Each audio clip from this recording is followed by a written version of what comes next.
The private universities in Germany. तो इस video बनाने का मतलब ये नहीं है कि आप प्राइवेट यूनिवर्सिटीज़ में ही अप्लाई करो, आप गवर्नमेंट यूनिवर्सिटीज़ में जर्मनी में नहीं अप्लाई करो, क्योंकि मैं हमेशा जर्मनी में गवर्नमेंट यूनिवर्सिटीज़ के बारे में ही बोलते रहती हूँ। तो यहाँ पे मैं किसी यूनिवर्सिटी को प्रमोट नहीं कर रही हूँ, बट मैं कुछ सर्कमस्टांसेस आपके साथ शेयर करना चाहती हूँ, कुछ प्रोफाइल शेयर करना चाहती हूँ जो हमारे पास पास्ट स्टूडेंट्स की आई है जो जर्मनी में जाना चाहते हैं।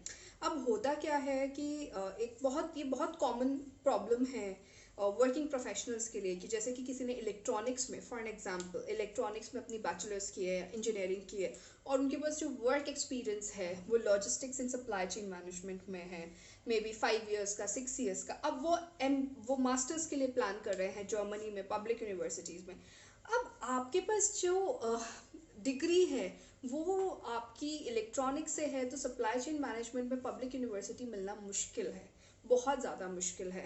या आपने इलेक्ट्रॉनिक्स में करा है पढ़ाई और आप डेटा साइंस में जाना चाहते हो तो भी मुश्किल है, क्योंकि डेटा साइंस में, जैसे मैंने अपनी पास्ट वीडियोस में भी बताया, कि उनको कंप्यूटर साइंस के काफ़ी सब्जेक्ट्स चाहिए होते हैं। तो उस केस के लिए मैं रिकमेंड करती हूँ कि आप प्राइवेट यूनिवर्सिटीज़ में अप्लाई करें, क्योंकि डिसअपॉइंट होने से कोई सेंस नहीं बैठता कि मैं जर्मनी जा ही नहीं सकता, ऐसा नहीं है। आप प्राइवेट यूनिवर्सिटीज़ में जा सकते हैं, बट जब आप प्राइवेट यूनिवर्सिटीज़ जर्मनी की सेलेक्ट करें तो प्लीज़ ये चीज़ ध्यान रखें कि उनका जो यूनिवर्सिटी है वो टियर 1 सिटीज़ में हो, टियर 2 टियर 3 सिटीज़ में नहीं हो, क्योंकि बहुत सारी यूनिवर्सिटीज़ बहुत छोटी छोटी जगह हो जाती है, तो दिक्कत हो जाती है स्टूडेंट्स को जॉब के लिए, क्योंकि जॉब के लिए अल्टीमेटली आपको आना तो टियर 1 सिटी में ही है ना। टियर 2 टियर 3 सिटीज़ में बहुत डिफ़िकल्टी से जॉब मिलती है, ऐसा नहीं है कि जॉब नहीं है, थोड़ा डिफ़िकल्टी रहती है जॉब में।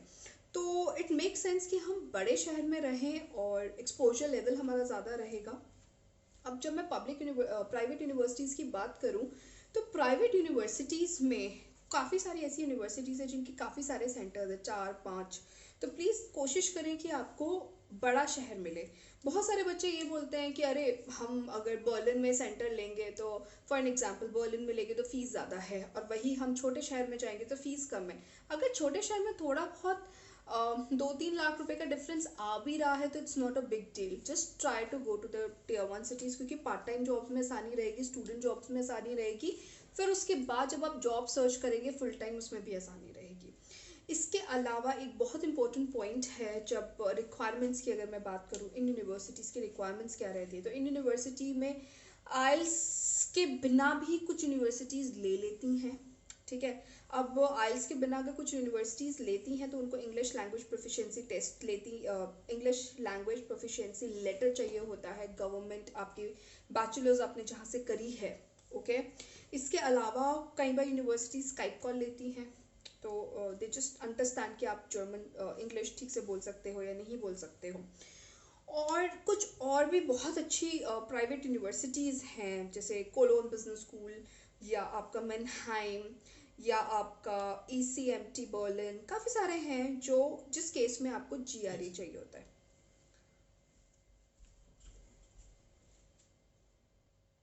कई सारी ऐसी प्राइवेट यूनिवर्सिटीज़ हैं जो आपसे GMAT मांगेगी ही मांगेंगी, तो उस केस में आप प्लीज़ GMAT के लिए प्रिपेयर रहें खुद के लिए। बट ऐसा नहीं है कि सारी यूनिवर्सिटीज़ मांगेंगी, 10% यूनिवर्सिटीज़ है जो GMAT मांगती हैं। तो काफ़ी सारे स्टूडेंट्स होते हैं जो जर्मनी भी अप्लाई कर रहे होते हैं, US भी, ऑस्ट्रेलिया भी, उसके बाद वो डिसाइड करता है कहाँ जाना है।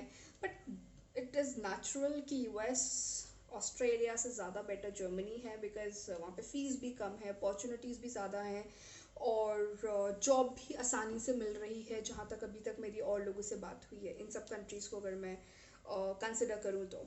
और इसके अलावा मैं आपसे बस यही इम्पोर्टेंट बोलना चाहूँगी कि प्लीज़ आप यूनिवर्सिटी की डिग्री चेक करें, वो डिग्री कहाँ की दे रहे हैं, which is very important. University की रेपुटेशन क्या है और कितने साल पुरानी यूनिवर्सिटी है, जितने साल पुरानी रहेगी उतने प्रोस्पेक्ट्स आपके आगे बढ़े रहेंगे।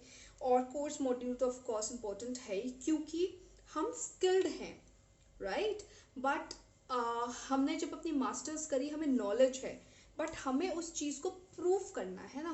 तो वो प्रूफ हम तभी कर सकते हैं जब हमारे पास वर्क एक्सपीरियंस हो और उस रिलेवेंट चीज़ों से रिलेटेड सॉफ्टवेयर पे हमने काम किया हो। So this is very important. Course module check करना, please don't go on the name of the course, check the course modules which I always tell in my most of the videos, okay.